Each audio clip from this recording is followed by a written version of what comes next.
Sabroom cricket অ্যাসোসিয়েশনের উদ্যোগে Sabroom boys school মাঠে অনূর্ধ্ব 15 ক্রিকেট টুর্নামেন্ট শুরু হয়েছে।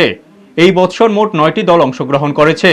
সাব্রুম ক্রিকেট অ্যাসোসিয়েশনের সচিব বিজয়গণ চৌধুরী জানান, মাঠ সংক্রান্ত সমস্যার কারণে এই বছরের টুর্নামেন্ট শুরু করতে কিছুটা দেরি হয়েছে। তিনি জানান, আগের বছরের মতো এবারও দুটি মাঠে খেলা হওয়ার কথা থাকলেও প্রাকৃতিক কারণে কেবল একটি মাঠে খেলাধুলা করা সম্ভব হচ্ছে, তাই সব ম্যাচ একক মাঠে নির্ভর করে আয়োজন করতে হচ্ছে।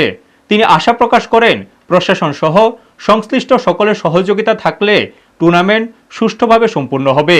এছাড়া তিনি জানান, সাব্রুমে সিনিয়র ক্রিকেট টুর্নামেন্ট এবং টি-20 টুর্নামেন্টও মহকুমার নতুন মাঠে আয়োজন করা হবে।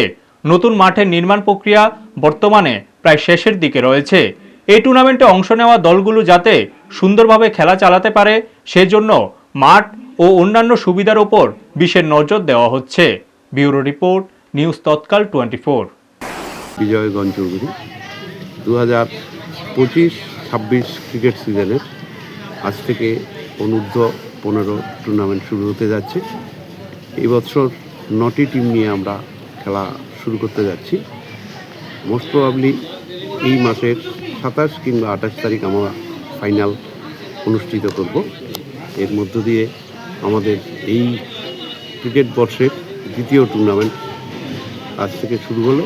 আশা করছি এই টুর্নামেন্টটা 27 তারিখের মধ্যে আমরা সুন্দরভাবে শেষ করতে পারব।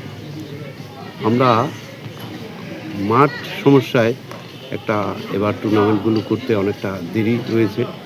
আমরা আশা করব প্রশাসন সহ সবাই আমাদের সহযোগিতা করবে। আমরা বিগত সময়ে আমরা দুটি মাঠে খেলা সম্পন্ন করেছিলাম। এই বছর মাঠের বিভিন্ন রকম প্রাকৃতিক কারণে আমরা একটা মাঠেই খেলা শুরু করছি। আমরা আশা করছি সিনিয়র দিনের খেলা এবং টি-20 ম্যাচ আমরা একটা নতুন মাঠে খেলা শুরু করব। আপনারা দেখছেন নিউজ তৎকাল 24।